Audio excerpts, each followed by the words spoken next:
God is breaking an entity from your life. Let's dive in behind the scenes to see what is happening in the spiritual realm. God is breaking you free from an entity, or some of you have already been freed from this entity. You see, most of you are in isolation or are not in relationship because God was breaking you free from an entity that has been attached to you for a very long time.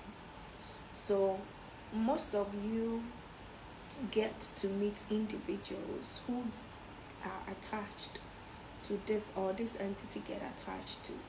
You see, in the olden days, talking about Africa, where I come from, Ghana, before you could marry into a family, each family will go and make a background check on the other partner's family bloodline to see if they have any kind of disease like madness, any genetic illness. And it's because they knew in the olden days that if a family is battling with such things, they were cursed.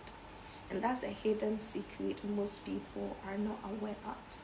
And so the reason why they used to do that is that if they come to your family and check and find out that you have a genetic mind problem issues or genetic illness, it means it is in your bloodline. It means it's a generational curse that is moving from one generation to the next. So they will not allow their family member to get bind to your family member where that entity can transfer into their bloodline.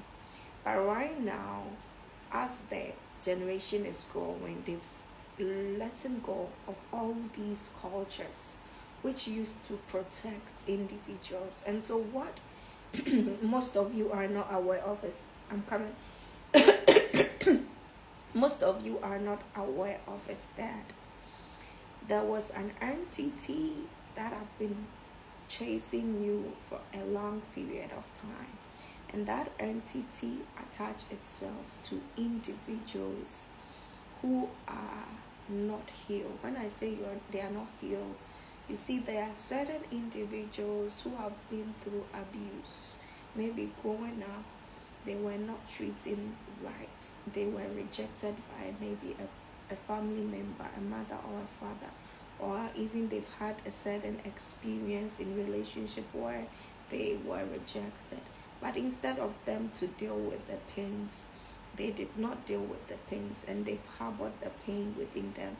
So they move in life with that pain.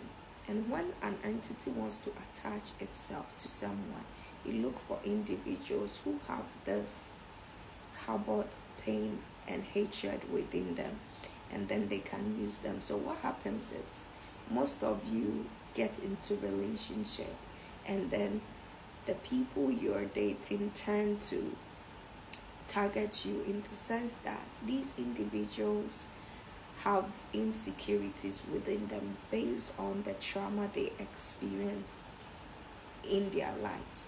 And so because of that, they tend to envy people. Let's say they had a family member who was treated better than them growing up, and it was a painful experience to them, and now they've grown.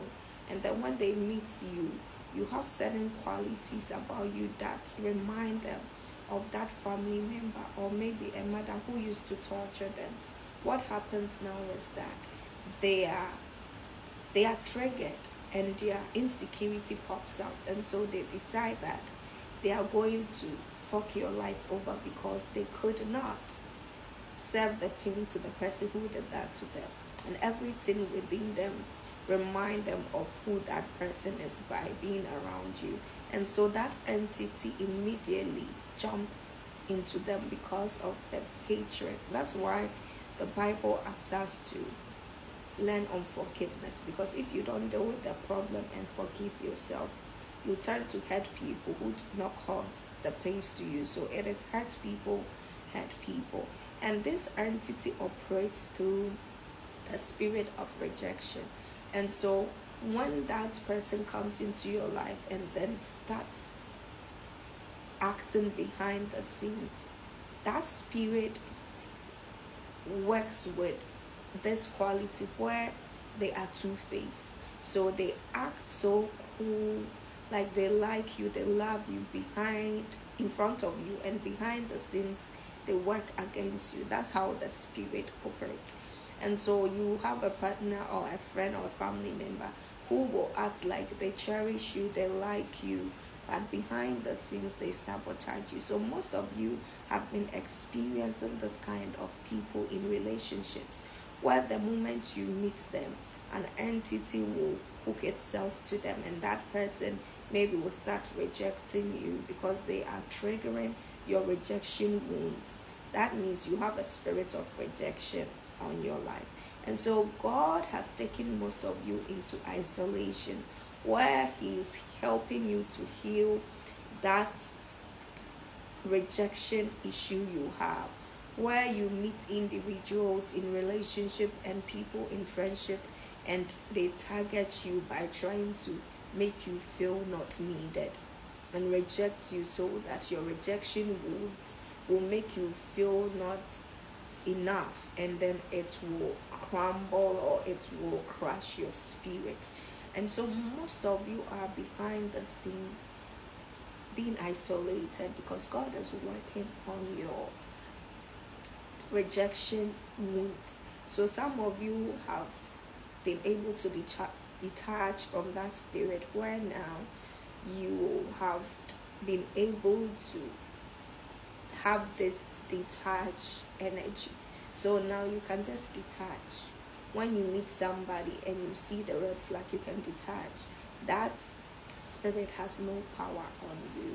So most of you who are confused or who complains a lot that every relationship I go into, people tend to choose others over me, they reject me, it's because you had a spirit that was attacking you for years. That spirit was using different people because the spirit jumped from one person to the next. So let's say you are dealing with this one and the relationship doesn't work. You try to move on to another relationship and the spirit will follow you to that relationship. So you notice that you meet different people but with the same characteristics, with the same treatment, and they feel like, am I cursed? Why are friends treating me this way? Why are family members treating me this way? Why is it that every relationship I go in, they reject me? And it's because you were battling with a spirit that was attached to you. So the person you meet also is battling with a generational curse, and you that they meet you, you're also battling with generational curse. But that's that they allow entities to attach them based on the pains and the hatred they are going through or they've harbored. But you are also being attacked by the spirit because you did not allow these pains you've gone through to decide how your life will be. So most of you are lucky. God have taken you into isolation, and now you have overcome that spirit of rejection. So that spirit has no power over you again. So now God will take you back into the dating system where you're going to meet the right person. I don't know where I got to because I heard my neighbor screaming. I had to rush to see what was happening. So most of you are now coming out of that isolation, and God has taken you out of that whole situation where an entity had rights to decide how your life was going to be. In the next video, I'm going to explain how that entity works through these individuals for you to see the signs, so that if you come across somebody who is playing those games in your life, you know that this person is being used by an entity to attack me, and you can run for your life. Have a wonderful day.